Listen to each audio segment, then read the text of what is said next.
नमस्कार मंडळी, स्वागत आहे तुमचं आपल्या नवीन व्लॉगमध्ये। तर आज ना आम्ही हे असे लसूण त्याचे जुळवाजुळव करून पेंड्या बांधत आहोत। तर हे लसूण आपण असे ह्या आपल्या ऊसाच्या सऱ्यांवरती लावलेले होते। तर लसूण काढतानाचा काही व्हिडिओ घेतला नाही। ऊसाच्या सऱ्यांवरती खूप छान लसूण येतो, असा मोठा होतो। पण हा आपला देशी लसूण आहे। हे बघा किती मोठा झालाय बघा आकाराने। आणि जो तो विकत असतो ना तो हायब्रिड लसूण असतो, त्याला एवढा वास पण नसतो,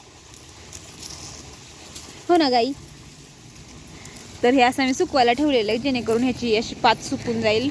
आणि त्याच्यानंतर मग हा स्वच्छ करायचा, सगळी माती वगैरे काढायची, हे खालचं ते मुळं वगैरे काढायची आणि त्याच्या पेंड्या बांधून आपण घरामध्ये ठेवायचं, जेणेकरून वर्षभर आपल्याला पुरतात। तर हे बघा, ह्या वर्षी आपल्याला एवढा असा लसूण झालेला आहे। आणि आई इकडं लसूण स्वच्छ करते अशा पद्धतीने, हे बघा। आणि नंतर त्याच्या पेंड्या बांधून ठेवायच्या। बघा, हे बघा असं।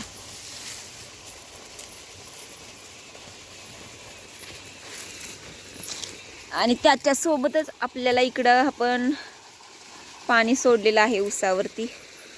उन्हाळ्याचे दिवस आहेत आणि आपल्याला सारखं पाणी द्यायला लागतंय ऊसाला, कारण लगेच सुकतंय रान।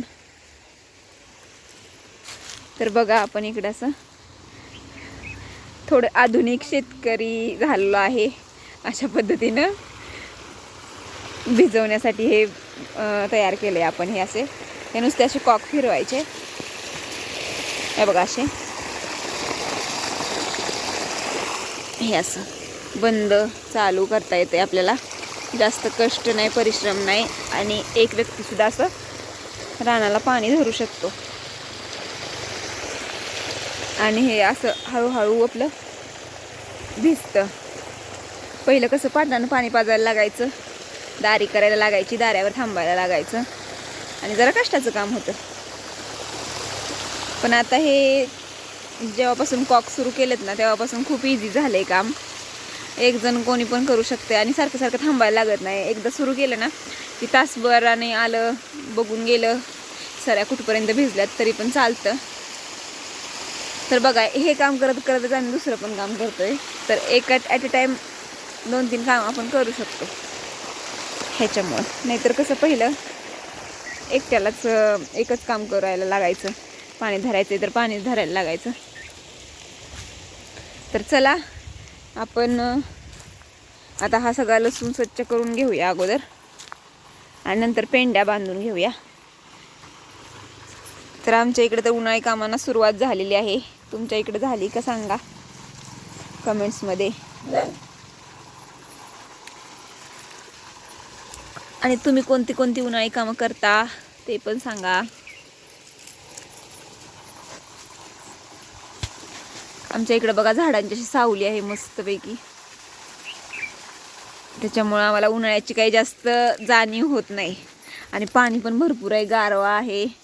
दिवसभर आम्ही असं झाडाखालीच असतो, बाहेरच छान हवा सुटलेली असते मस्तपैकी। त्याच्यामुळे 4-5 वाजेपर्यंत आम्ही झाडाखालीच बसतो निवांत। आणि संध्याकाळी पण बसतो, संध्याकाळी तर एवढी छान थंडगार हवा सुटते ना झाडाखाली, खूप भारी वाटतं। हे बघा असं आजूबाजूचे लोक सुद्धा इथं झाडाखाली येऊन बसतात आमच्या इथं। हे बघा खूप छान वातावरण आहे।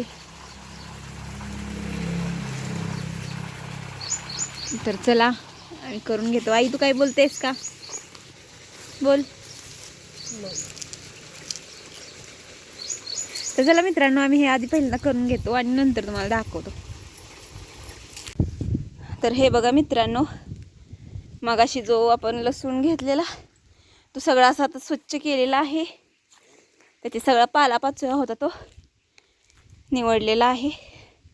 आता ह्याच्या पेंड्या बांधायच्या दोरीने आणि मग घरामध्ये अडकवायच्या।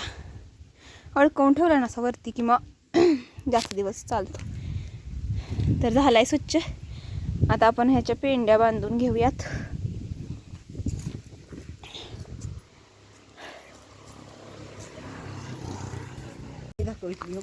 हे बघा आईनं आता रानात आम्ही काकड्या लावल्यात, तर काकडी सापडली रानातली ताजी ताजी काकडी. या खायला सगळ्यांनी. आई घेऊन आली माझ्यासाठी काकडी. चला आता आम्ही खातो काकडी. लसूण बांधून घेऊया आता. हे बघा अशा पेंड्या बांधून घेतलेल्या आहेत. आता ह्यावरचं हे जे आहे ते कट करायचं आणि त्याच्यानंतर हे ठेवून द्यायचं.